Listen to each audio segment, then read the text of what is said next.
ഒടുവിൽ മോദി ആ കാര്യം സമ്മതിച്ചിരിക്കുന്നു. ഇത്രനാളും മാധ്യമങ്ങളും രാഷ്ട്രീയക്കാരും തലങ്ങും വിലങ്ങും ചോദിച്ച ചോദ്യങ്ങൾക്ക് അദ്ദേഹം ഇപ്പോൾ ഉത്തരം നൽകിയിരിക്കുകയാണ്. മോദി നേരിട്ടല്ല എന്ന് മാത്രം, വിദേശകാര്യമന്ത്രി എസ് ജയശങ്കർ വഴിയാണ് ഇന്ത്യയും ഇസ്രയേലും തമ്മിലുള്ള ആയുധക്കടത്തിനെ കുറിച്ച് കേന്ദ്ര സർക്കാർ പറയുന്നത്. എന്താണ് സംഭവമെന്ന് നമുക്ക് വിശദമായിട്ട് തന്നെ നോക്കാം. കുറേ നാളായിട്ട് നമ്മൾ നിരന്തരം ചോദിച്ച ഒരു ചോദ്യത്തിന് ഉത്തരം ലഭിച്ചിരിക്കുകയാണ് ഇപ്പോൾ. പശ്ചിമേഷ്യയിൽ സംഘർഷം തുടങ്ങിയിട്ട് ഒരാണ്ട് പൂർത്തിയായെങ്കിൽ ഈ വിഷയത്തിൽ നമ്മുടെ രാജ്യത്തിന്റെ നിലപാട് എന്താണെന്നറിയാൻ നമുക്ക് ഇതുവരെ സാധിച്ചിരുന്നില്ല എന്നതാണ് വസ്തുത.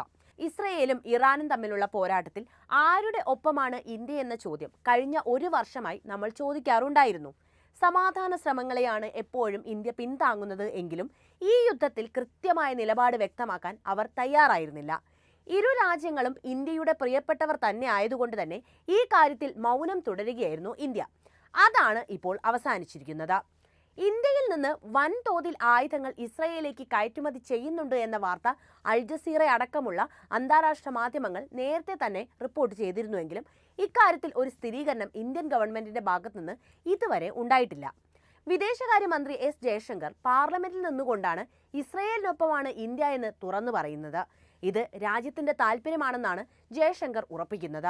നമുക്കറിയാം, പാർലമെന്റിൽ ഇപ്പോൾ വിന്റർ സെഷൻ തുടങ്ങിയിട്ടുണ്ട്.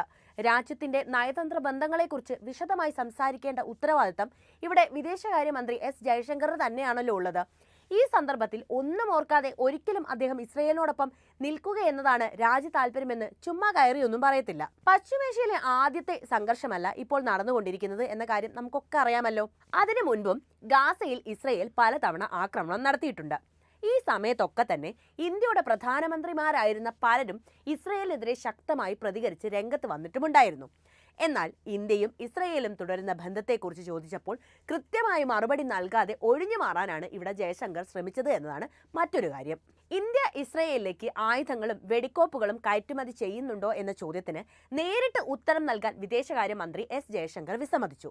കയറ്റുമതി സംബന്ധിച്ച് രാജ്യത്തിന്റെ തീരുമാനങ്ങൾ ദേശീയ താൽപര്യത്തിനനുസരിച്ചാണെന്ന് പ്രസ്താവിച്ചുകൊണ്ടായിരുന്നു അദ്ദേഹത്തിന്റെ ഒഴിഞ്ഞുമാറ്റം. ഗാസയിലെ സംഘർഷത്തെക്കുറിച്ചുള്ള രാജ്യസഭയിലെ ചോദ്യോത്തര വേളയിൽ ചോദ്യങ്ങൾക്ക് മറുപടി പറയുകയായിരുന്നു എസ് ജയശങ്കർ. ഏതൊരു രാഷ്ട്രത്തിലേക്കും സൈനിക സാമഗ്രികൾ കയറ്റുമതി ചെയ്യുന്ന കാര്യത്തിൽ ഗവൺമെന്റിന്റെ തീരുമാനങ്ങൾ എടുക്കൽ പ്രക്രിയ ഇന്ത്യയുടെ ദേശീയ താൽപര്യങ്ങൾക്കനുസരിച്ചാണെന്നും അദ്ദേഹം കൂട്ടിച്ചേർത്തു. ഇസ്രയേൽ സൈന്യവും ഹമാസ് തീവ്രവാദികളും തമ്മിലുള്ള സംഘർഷം അവസാനിപ്പിക്കാനായി വെടിനിർത്തലിന് ആഹ്വാനം ചെയ്ത് UN ജനറൽ അസംബ്ലി കൊണ്ടുവന്ന പ്രമേയത്തിൽ നിന്ന് വിട്ടുനിൽക്കാനുള്ള ഇന്ത്യയുടെ തീരുമാനത്തെ ന്യായീകരിക്കുകയായിരുന്നു അദ്ദേഹം.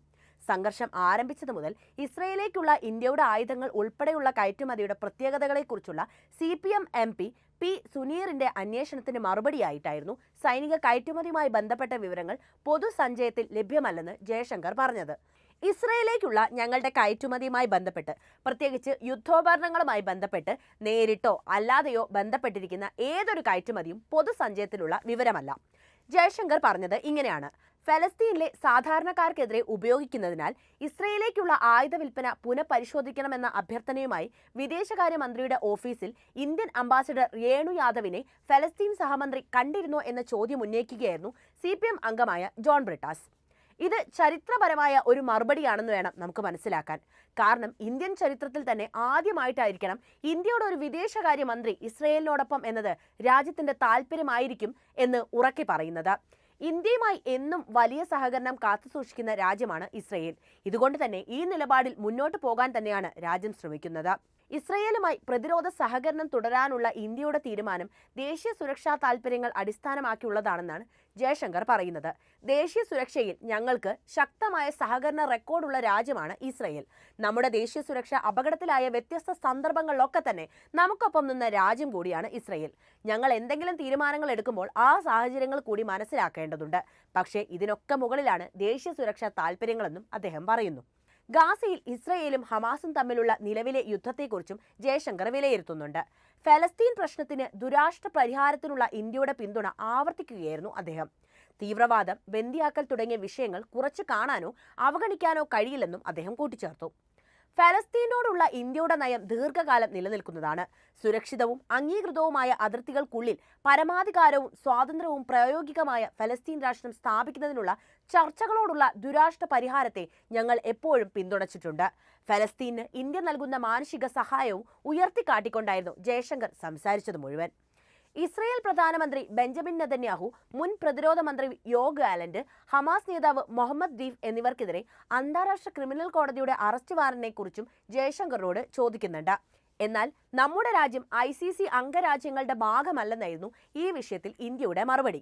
2023 ഒക്ടോബർ 7-നായിരുന്നു ലോകത്തെ ആകെ ഞെട്ടിച്ചുകൊണ്ട് ഇസ്രയേലിന് മേൽ ഹമാസ് ആക്രമണം നടത്തിയത്. പിന്നെ പശ്ചിമേഷ്യയിലേക്കാണ് ലോകം മുഴുവൻ ഉറ്റുനോക്കിയതും. നിന്ന് കത്തുകയായിരുന്നു അവിടം.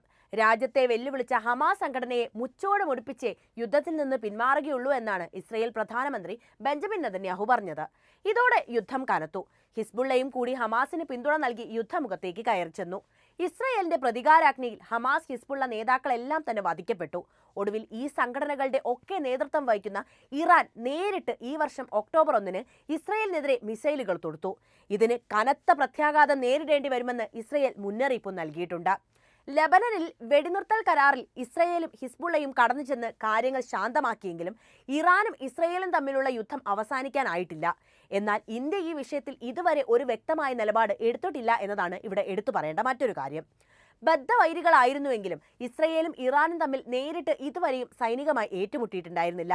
ഈയൊരു ലക്ഷ്മണ രേഖയാണ് ഇറാൻ മറികടന്നിരിക്കുന്നത്. 200ഓളം സ്ഫോടക വസ്തുക്കൾ നിറച്ച ഡ്രോണുകളും റോക്കറ്റുകളും മിസൈലുകളും അയച്ചാണ് ഇറാൻ ഇസ്രയേലിനെ ആക്രമിച്ചത്. ഇതിനു പിന്നാലെ ശക്തമായി തിരിച്ചടിക്കുമെന്ന് ഇസ്രയേൽ പ്രഖ്യാപിച്ചിട്ടുമുണ്ട്. ഇതോടെ എണ്ണ സമ്പന്ന മേഖലയിൽ മറ്റൊരു യുദ്ധത്തിന് തുടക്കമിടുമോ എന്ന ആശങ്കയിലാണ് ലോകം കഴിഞ്ഞ മാസങ്ങളൊക്കെ തള്ളി നീക്കിയത്. ഗൾഫ് മേഖലയിൽ നിന്നും സിറിയയും യമനിലെ ഹൂതികളും ഇറാനൊപ്പം തന്നെ നിലയുറപ്പിച്ചു. റഷ്യയും ഇറാനെ പിന്തുണയ്ക്കുന്ന നിലപാട് തന്നെയാണ് സ്വീകരിച്ചു പോന്നത്.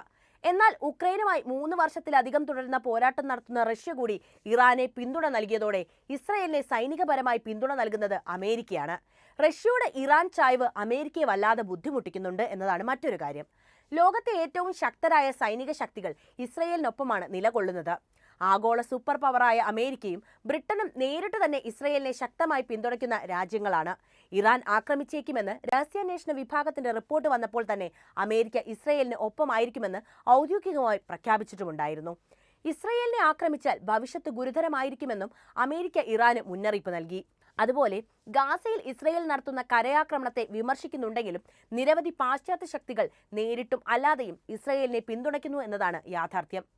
ഫലസ്തീൻ സായുധ വിഭാഗമായ ഹമാസ് ഒക്ടോബർ 7-ന് ഇസ്രയേലിൽ ആക്രമണം നടത്തിയതിന് പിന്നാലെ ഇസ്രയേലിനോട് ഐക്യദാർഢ്യം പ്രകടിപ്പിച്ച ആദ്യ ലോക നേതാക്കളിൽ ഒരാളായിരുന്നു ഇന്ത്യൻ പ്രധാനമന്ത്രി നരേന്ദ്രമോദി. 2 ദിവസത്തിനു ശേഷം നെതന്യാഹുവുമായുള്ള ഫോൺ സംഭാഷണത്തിലും അദ്ദേഹം അത് ആവർത്തിച്ചിട്ടുണ്ടായിരുന്നു. തീവ്രവാദം എന്നായിരുന്നു മോദി ഹമാസിന്റെ ആക്രമണത്തെ വിശേഷിപ്പിച്ചത്. എന്നാൽ പിന്നീട് ഗാസയിൽ 41,000-ത്തിലധികം മനുഷ്യരുടെ കൊലപാതകം ഇസ്രയേൽ നടത്തിയപ്പോഴൊന്നും അത്രയും തീവ്രതയുള്ള പ്രതികരണം ഇന്ത്യയുടെ ഭാഗത്തുനിന്ന് ഉണ്ടായിട്ടില്ല എന്നതാണ് മറ്റൊരു കാര്യം. ഇത് ഫലസ്തീനുമായി ബന്ധപ്പെട്ട് ഇന്ത്യ സമീപനത്തിലുണ്ടായ മാറ്റത്തിന്റെ മറ്റൊരു ഘട്ടം കുറിക്കുന്ന നിലപാടായി തന്നെ കണക്കാക്കാം. ഫലസ്തീന്റെ അടുത്ത സുഹൃത്തും ഇസ്രയേലിന്റെ നിലപാടുകളെ എതിർക്കുന്ന രാജ്യവും എന്ന നിലയിൽ കഴിഞ്ഞ നൂറ്റാണ്ടിൽ ഇന്ത്യ സ്വീകരിച്ച സമീപനങ്ങൾ 1990കളോടെ മാറി മറിയുകയായിരുന്നു. ഈ മാറ്റത്തിന്റെ ഒരു പ്രധാന സൂചകമായി കാണാവുന്നതായിരുന്നു ജൂൺ 6-ന് ഇസ്രയേൽ നടത്തിയ ആക്രമണം.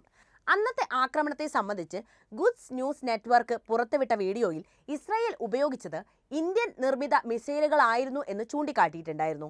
ഗാസ അധിനിവേശത്തിനിടെയും ഇന്ത്യ ഇസ്രയേലിലേക്ക് ആയുധ കയറ്റുമതി തുടർന്നിരുന്നുവെന്ന് സ്ഥിരീകരിച്ച റിപ്പോർട്ടുകളും പുറത്തു വന്നിട്ടുണ്ടായിരുന്നു.